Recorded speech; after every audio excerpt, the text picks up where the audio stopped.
ये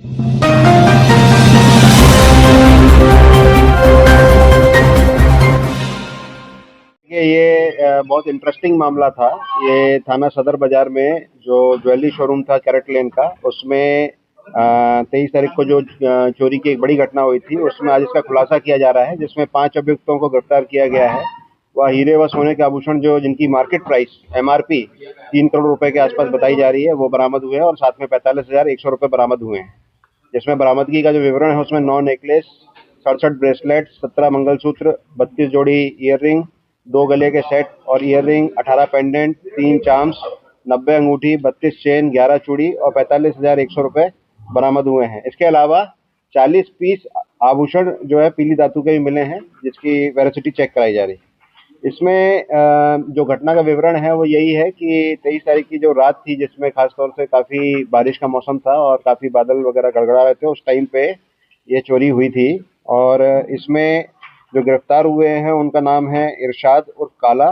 ये इस वक्त जो है थाना कलियर जनपद रुड़की उत्तराखंड का में रह रहा है।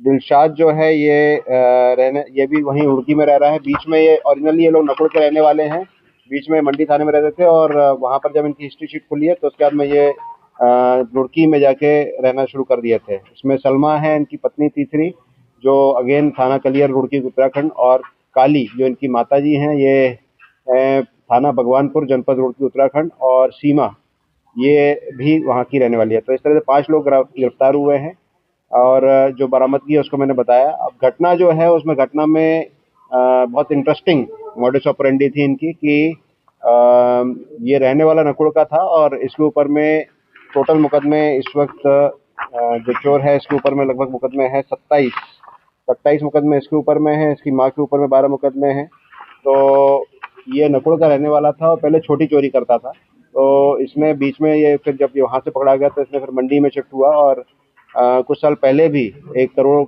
रुपए की चोरी हुई थी जिसमें पकड़ा गया था। तो जनरली ये ज्वेलर्स की दुकान को ही निशाना बनाता था और उस दिन इसने जो है ये प्लान बनाया था कि कैरेट लेन जो शोरूम है वहाँ पर ये चोरी करेगा।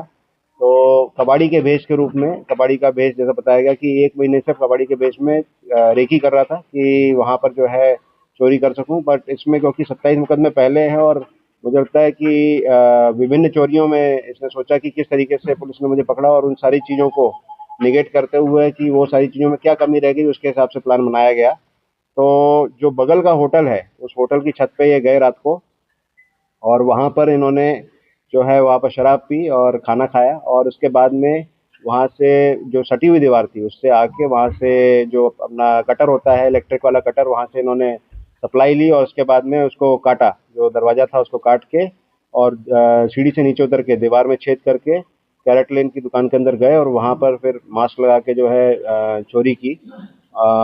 उसके बाद में वापस ऊपर चढ़ा और वहाँ से उतरा। इनफैक्ट जब ये उतरा था तो वहाँ पर लंगड़ाने की एक्टिंग की, क्योंकि इसमें टाइम काफ़ी लगा, लगभग सुबह का टाइम हो गया था। तो लंगड़ाने की एक्टिंग की और जाकर फिर कपड़े से अपना भेष भी चेंज किया।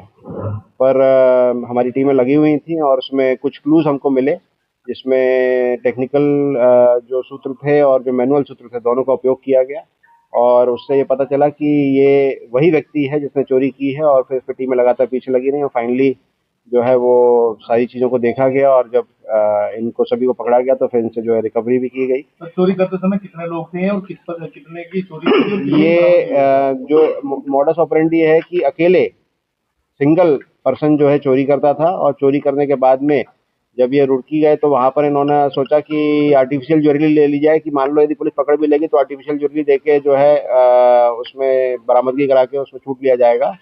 बट इसको नाकाम किया गया। पुलिस जो है, कानून के हाथ लंबे होते हैं, इसलिए पुलिस जो है लगातार इनके पीछे पड़ी रही और इसमें जो टोटल बरामदगी है वो ऑलमोस्ट टोटल बरामदगी 100% बरामदगी की गई है।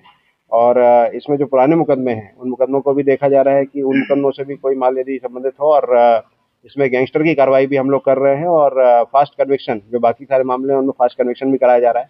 ये जो टीम थी, इस टीम को जो हमारे दोनों एएसपी हैं मनोज यादव और सिमरन सिंह जो एएसपी अंडर ट्रेनिंग है, इन दोनों ने बहुत अच्छा काम किया है, टीम को लीड किया है।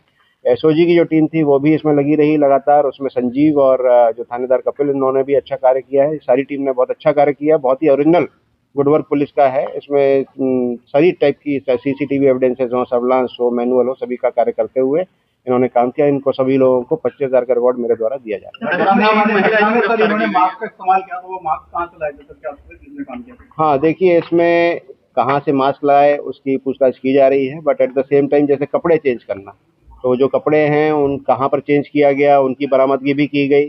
फिर बेस को चेंज किया गया, फिर दाढ़ी को भी चेंज किया गया। तो इस तरीके से क्रिमिनल ने कोशिश बहुत की कि किसी तरीके से मैं ना पकड़ा जाऊं। पहले की चोरियों में भी ये देखा गया कि जब ये कोई भी आभूषण चुराता था तो ये कहीं उसके साउंड बॉक्स के अंदर रख दे, कहीं फ्रिज के नीचे रख दे, कहीं और कहीं रख दे। तो बेसिकली सारा दिमाग लगाया जाता था, पर जैसा अन्वेषण जब किया जाता है तो फिर अन्वेषण में प्रोफेशनलिज्म रखा जाता है और उसकी वजह से सारी चीजों को जो है बरामद किया गया है। और सर, इसमें 3 महिलाएं भी गिरफ्तार की है, क्या इनका रोल रहा है इसके साथ? हाँ, इसमें देखिए मेन चोरी जो है वो ये चोर करता था, बट जो ये महिलाएं हैं और जो इसके परिवार वाले हैं वो उसको खपाने में उसको उपयोग होते थे कि दूसरे राज्यों में ज्वेलरी को धीरे धीरे बेचा जाए, जिससे घर का जीवन यापन हो। इनफैक्ट इसने ये भी बताया कि अपना जो है घर वगैरह बनाना चाहता था, तो उस सब के लिए ये बड़ी चोरी का प्लान बहुत टाइम से 6 महीने से ऑलमोस्ट प्लानिंग चल रही थी और उसकी रेकी भी की जा रही थी एक वजह से। तो निश्चित रूप से एक बड़ी घटना थी और घटना का अनावरण भी समयबद्ध तरीके से और पूर्ण प्रोफेशनल के साथ। चोरी में लगातार काली गैंग सक्रिय रहा है, तो पुलिस द्वारा कितनी इनको प्रतिबंध किया जाएगा, क्या कार्रवाई? देखिए इसमें पहले नकुड़ में मुकदमे लिखे गए थे। इसके अलावा यहाँ पर जो हमारा मंडी है वहाँ से हिस्ट्री शीट भी खोली गई थी और क्रिमिनल लगातार मूव में था। इसने जैसे मैंने बताया कि लेटेस्ट ठिकाना जो था वो उत्तराखंड रुड़की का कर लिया था। उसमें फर्द की कार्रवाई भी पुलिस करती है, but at the same time जब अपराधी कोई अपराध करेगा तो पुलिस उसके पीछे रहेगी और उसको वर्कआउट भी करेगी। सर, पुलिस ने गली मोहल्ले के सभी कैमरे खंगाले, कितने कैमरों के खंगाले गए टोटल? इसमें कैमरे जो थे पूरे शहर के और उत्तराखंड से लेके आगे रुड़की हरिद्वार तक के कैमरे खंगाले गए। इसमें देहरादून पुलिस और हरिद्वार पुलिस दोनों की भी मदद ली गई और ऑलमोस्ट 2000 के ऊपर कैमरे जो है पुलिस ने इसमें खंगाले। फाइनली जो है वो मैनुअल, सर्विलांस और सीसीटीवी तीनों के माध्यम से। सर, क्या कोई शोरूम का बंदा भी इसमें इन्वॉल्व था?